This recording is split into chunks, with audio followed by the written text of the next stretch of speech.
ایک شعر ہے جو اکثر سننے کو ملتا ہے اور سچ کہوں تو کبھی کبھی کانوں کو چھپتا بھی ہے۔ کہاں ملتی ہے وفا ان مٹی کے انسانوں سے، یہ لوگ بغیر مطلب کے خدا کو بھی یاد نہیں کرتے۔ آج ہمارے پاس بلال کا زاویہ سے اس پر کچھ مواد ہے، تو میں نے سوچا کہ ذرا اس شعر کو کھول کر دیکھتے ہیں کہ اس میں اتنی تلخی آخر ہے کیوں۔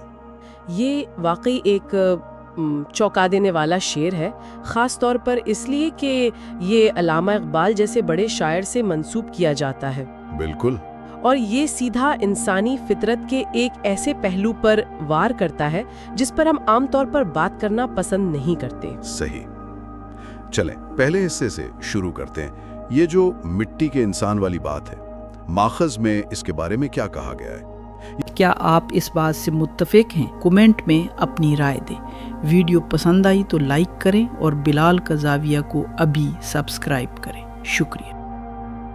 سے شروع کرتے ہیں۔ یہ جو مٹی کے انسان والی بات ہے، ماخذ میں اس کے بارے میں کیا کہا گیا ہے؟ یہ صرف ایک شاعرانہ ترکیب ہے یا اس کا کوئی گہرا مطلب ہے؟ دیکھیں، یہاں بات بہت دلچسپ ہو جاتی ہے۔ ماخذ کے مطابق یہ صرف کمزوری یا نزاکت کی علامت نہیں ہے۔ اچھا۔ مٹی کا استعارہ دراصل ہمیں ہماری حقیقت یاد دلاتا ہے کہ ہم خاک سے بنے ہیں اور اسی میں واپس جانا ہے۔ اوہو۔ جب بنیاد ہی اتنی عارضی اور کمزور ہے تو اس سے دائمی وفا کی امید رکھنا ہی فضول ہے۔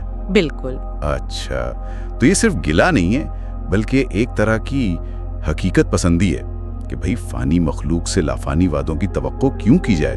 یہ تو سوچنے کا ایک بالکل نیا زاویہ ہے۔ جی ہاں، اور یہیں سے شاعر دوسرے مصرے کی طرف بڑھتا ہے جو اصل میں یوں سمجھیں کہ کاری ضرب ہے۔ ہاں، دوسرا مصرع تو وہ تو سیدھا ہماری نیتوں پر حملہ ہے۔ یہ لوگ بغیر مطلب کے خدا کو بھی یاد نہیں کرتے۔ یہ تو بہت بڑا الزام ہے۔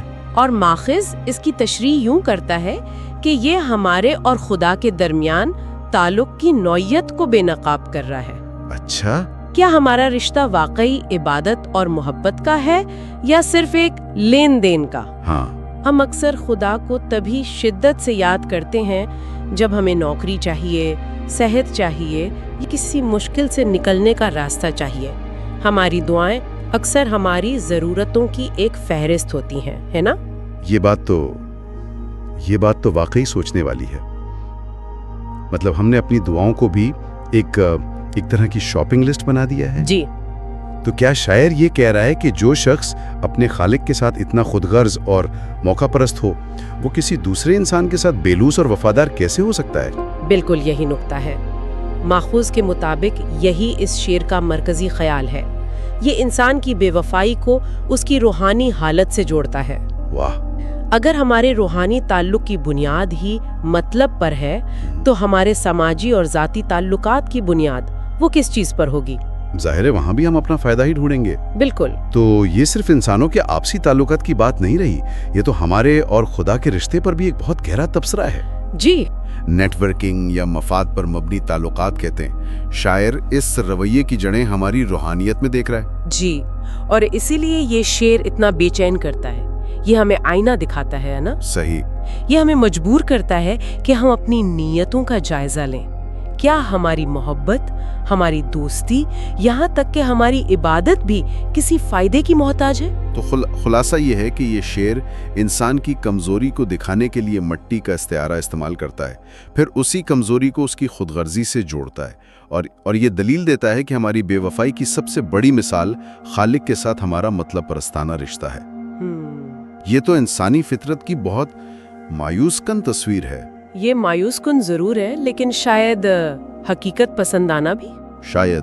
اور یہیں سے ہمارے سننے والوں کے لیے سوچنے کا ایک سوال پیدا ہوتا ہے۔ جی۔